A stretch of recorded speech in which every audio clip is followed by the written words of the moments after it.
that this session, after the tea break, is titled Economic Thoughts of Dr. Babasaheb Ambedkar. And chairperson for this session is Dr. Sam Lanfranco, York University, Canada, and global consultant on economy, health, and IT. May I call upon Dr. Sam Lanfranco. Please join your hands to welcome the chairperson of this session. I would like to start by thanking the people who pulled this event together, the government of Maharashtra and the Social Justice and Special Assistance Department.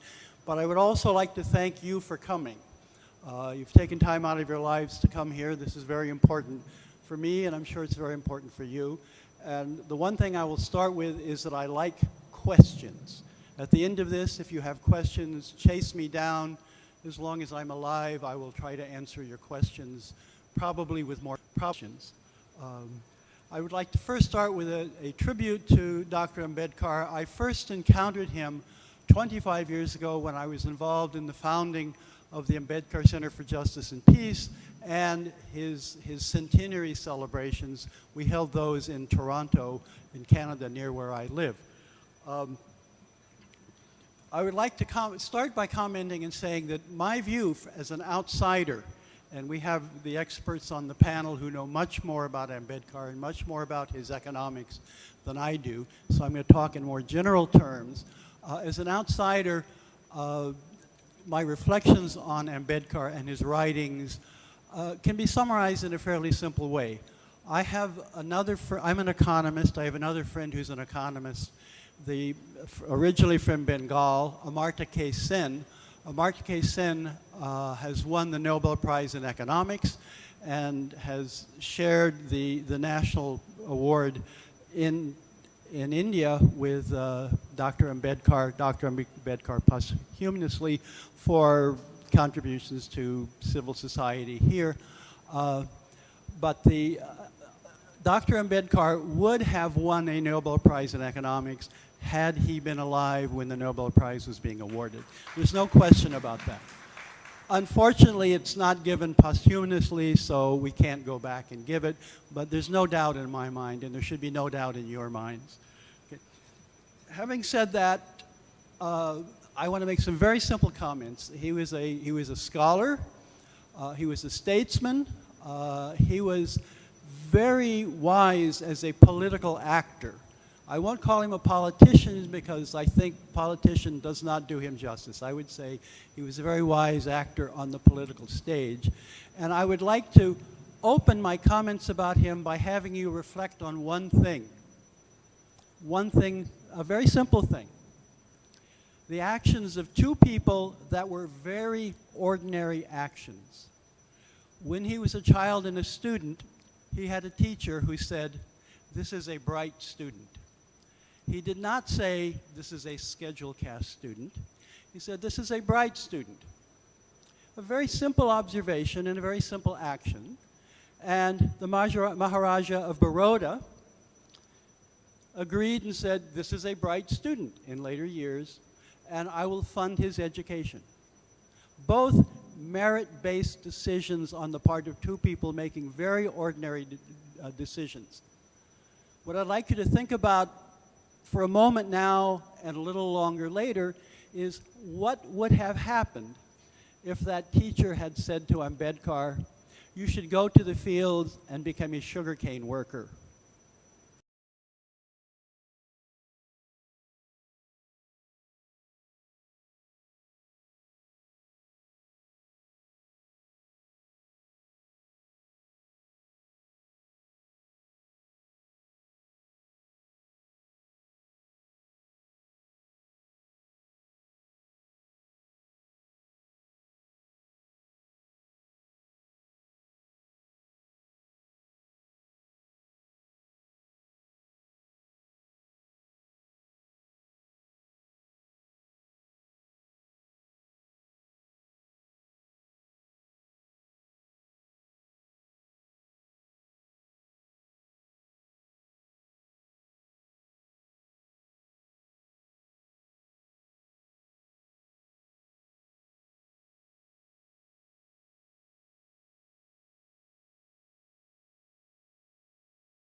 is they were ordinary acts by ordinary people who changed things. They were not heroic acts. I mean, Ambedkar engaged in heroic acts, and we need leaders that engage in heroic acts. But they were very common acts to simply say, caste does not matter. Ability, merit, opportunity are important. If I had been constrained the same way that thousands of young children in the rural sector are constrained, or young children, you know, in the slums of the big cities are constrained now, I wouldn't be here either. You wouldn't be here. None of us would. And WAG for their comments and being shorter than they had hoped they would be. I'm going to keep my comments very short, in part so there can be some time for questions. I have lots of material that I will just take a lead from Dr. Ambedkar. It's taken 125 years for people to take some of his work seriously. I hope it takes less time for me. Thank you. I'll start with some very general comments. I won't go to the agricultural sector, which I was going to talk on a little bit. I'll just put out some challenges, and I'll end up with a question, which I think is the question that Dr. Ambedkar would be asking if he were here today. The first comment is that India keeps saying to the world, we are the world's biggest democracy. That's true. What I'd like to see India be able to do is stand up and say, we are the world's best democracy. To be a best democracy, you have to have a healthy democracy. India at the moment has a democracy, but it is a crippled democracy because of exclusion and oppression. But the potential is there, and I will get to Ambedkar there, and I'd like to refer to the statue of Ambedkar over here. Many of these statues of Ambedkar have his hand up like this, the Constitution here, sometimes the hand here. What does that mean? For me, it means two things. It means he's raising his hand both to make a point and to say, you should have a question. You should be asking. Well, what should you be asking? You should be asking several things about what he means for today. One, and if he were here, I'm sure he would agree on this, he does not want you to carry, or me, to carry him on our shoulders like he's a god. He's not a god. He's a mortal among us. He was among us. He's a man of the people. What he would prefer, and I may be wrong, he would prefer for us to stand on his shoulders so we can look farther and see farther and carry on his work. He should carry us in our work. We shouldn't carry him like a god. The other thing is, and I want to make a quick reference to the caste system. If we were to open the papers tomorrow and discover that all of the water buffalo in Kerala had decided to create a caste system tomorrow, and some water buffalo worked, some water buffalo didn't work, they took the profit, they took the benefits of those that worked, some water buffalo children could be educated, others couldn't. India would treat that as a national disaster if it happened to the water buffalo. It should treat it as a national disaster that it happens to the people of India. You know, we should have as much concern for us as we have for the water buffalo. Okay. The third point I want to make, and I'm going to refer over to the agricultural sector here. There was discussion yesterday at other events and discussion here about the small farmers. Well, coming from a farming background, a small farmer, they're the tiny plots, but a small farmer may or may not be economically viable. It's not the size of the farm, it's the viability of the agricultural production on the farm. And many changes in technology over the years, including how farmers work together to source their inputs and supply their outputs. And there are examples around India of groups of farmers, 10, 20, 30, 40,000 farmers collaborating either in the marketing of their products or the buying of their inputs. I work with one in Orissa a little bit called KUTIRSB, K-U-T-I-R-S-B, which has about 80,000 farmers involved. And they basically use cell phones to improve buying and selling. Okay. And the technique is being looked at in Latin America. I don't know where else it's being looked at in India. Okay. So the reason I point to that is if there is going to be a use of Dr. Ambedkar's wisdom and knowledge and analysis now, there has to be awareness raising, which has been talked about in terms of the caste system and human rights. There has to be engagement, not just awareness raising, but engagement. And the engagement has to be all of the participants. And in particular, in farming, the engagement in the policies has to include the small farmers. In many countries, farming has become two pieces: small farmers who are poor and large farmers who may or not be successful, but they are too big to fail. When they get in trouble, the government bails them out because they're too big to fail. India has to move toward food security, sustainable agriculture. The role of farm to a very low level probably is positive in that. But from the city or the outside, it looks like they are too small. They may not be too small. They may just be lacking knowledge, lacking the organization to do what they need to do. They may lack the education. So you want to focus on that.